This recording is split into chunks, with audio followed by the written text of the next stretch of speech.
Assalamualaikum warahmatullahi wabarakatuh.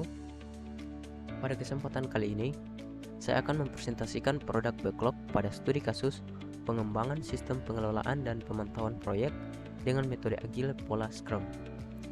Sebelum itu, kita harus tahu dulu apa itu produk backlog. Produk backlog adalah daftar pekerjaan yang diprioritaskan untuk tim pengembang sesuai roadmap dan requirements. Umumnya, daftar yang paling penting akan ditampilkan di bagian atas, sehingga tim mengetahui pekerjaan mana yang harus dilakukan terlebih dahulu. Produk backlog juga bisa diartikan sebagai daftar urutan dari segala sesuatu yang diketahui dan dibutuhkan dalam produk. Selanjutnya kita akan mengetahui 4 karakteristik produk backlog yang ideal. Yang pertama, ada detailed appropriately. Karakteristik ini berarti adalah ketepatan perincian dalam produk backlog. Hal yang terperinci atau detail merupakan poin terpenting dalam menjaga skala prioritas. Impresi pelanggan terhadap suatu produk perlu secara rinci disematkan dalam produk backlog agar dapat menjadi pertimbangan saat proses pengembangan produk. Yang kedua ada estimate. Adanya perkiraan dalam penyusunan produk backlog juga merupakan karakteristik utama dari backlog itu sendiri. Estimasi menyeluruh harus difokuskan pada butir-butir prioritas tinggi yang akan segera dikerjakan. Butir prioritas ini umumnya adalah suatu hal yang paling banyak ditambahkan detail di dalamnya. Memperkirakan kehendak konsumen produk adalah hal utama yang ingin ditempuh oleh karakter ini. Yang ketiga ada emergent. Ketika suatu tim produk semakin menerima banyak impresi dari pelanggan, maka akan bertambah pada produk backlog yang mereka susun.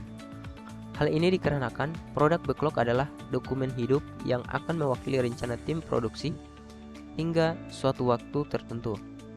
Sehingga revisi adalah bagian dari peningkatan dari pengembangan produk nantinya. Adanya impresi dari pelanggan adalah aspek penting dari pembaruan backlog. Untuk karena itu, kedaruratan data dan pencatatan impresi ini diperlukan untuk menambah atau menghapus backlog dalam urusan penyempurnaan atau pengembangan produk secara cepat dan ringkas. Dan yang keempat adalah priorities. Seperti telah disinggung sebelumnya, prioritas dalam produk backlog amat diperlukan untuk pengembangan produk. Hal ini dilakukan dengan penempatan butir dengan prioritas tinggi ke tempat yang paling atas dan pengerjaannya bersifat segera. Sebuah tim produksi perlu memaksimalkan upaya untuk memprioritaskan butir-butir di skala tertinggi, karena hal itu memberikan nilai paling tinggi dari suatu produk. Selanjutnya, kita akan masuk pada contoh produk backlog dalam studi kasus yang tadi, yaitu pengembangan sistem pengelolaan dan pemantauan proyek dengan metode agile pola Scrum. Yang pertama adalah produk backlog administrator. Produk backlog administrator pada studi kasus ini memiliki beberapa fitur dan estimasi dan juga prioritasnya. Fitur yang pertama adalah login aplikasi dengan estimasi 5 dan priority itu large atau biasa dengan nama lain high priority. Large atau high priority yaitu di mana priority ini akan dilaksanakan terlebih dahulu atau paling diutamakan.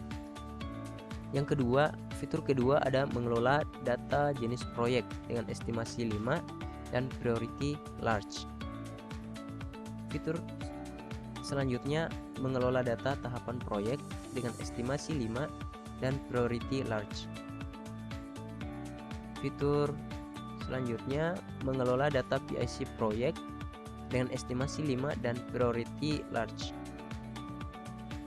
Mengelola hak akses user dengan estimasi 5 dan priority large.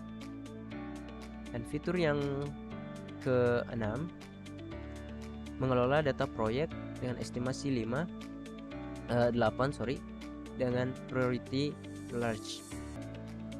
Yang ketujuh, priority yang ketujuh adalah mencatat data pembayaran proyek dengan estimasi 3 dan priority large.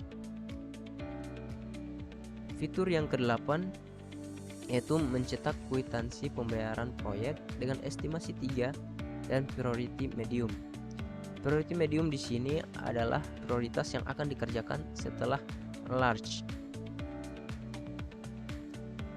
Fitur yang ke-9 adalah floating PIC project dengan estimasi 8 dan priority large. Fitur yang ke-10 mengelola daftar pekerjaan proyek dengan estimasi 8 dan priority large. Fitur ke-11 mengelola detail pekerjaan proyek dengan estimasi 8 dan priority large. Selanjutnya fitur ke-12 laporan proyek berdasarkan jenis dan tahapan dengan estimasi 5 dan priority medium. Fitur selanjutnya laporan pembayaran proyek dengan estimasi 5 dan priority medium.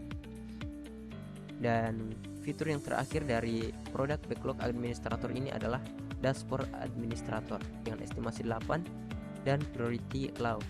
Low di sini merupakan priority yang akan dilaksanakan setelah medium priority. Selanjutnya kita akan melihat produk backlog PIC project. Memiliki beberapa fitur. Yang pertama ada fitur daftar proyek diplot dengan estimasi 3 dan priority large. Fitur kedua mengelola daftar pekerjaan proyek dengan estimasi 5 dan priority large. Fitur ketiga mengelola detail pekerjaan proyek dengan estimasi 5 dan priority large. Dan fitur terakhir dari produk backlog PIC project ini adalah dashboard PIC project dengan estimasi 5 dan priority low. Selanjutnya ada produk backlog pelanggan. Memiliki beberapa fitur, diantaranya yang pertama halaman pencarian proyek dengan estimasi 3 dan priority large. Fitur kedua pencarian proyek dengan estimasi 5 dan priority large. Fitur ketiga feedback poin-poin pekerjaan proyek dengan estimasi 5 dan priority medium. Dan fitur terakhir pemberian penilaian dengan estimasi 3 dan priority medium. Oke, terima kasih. Kiranya itu saja presentasi dari saya dan saya akhiri. Wassalamualaikum warahmatullahi wabarakatuh.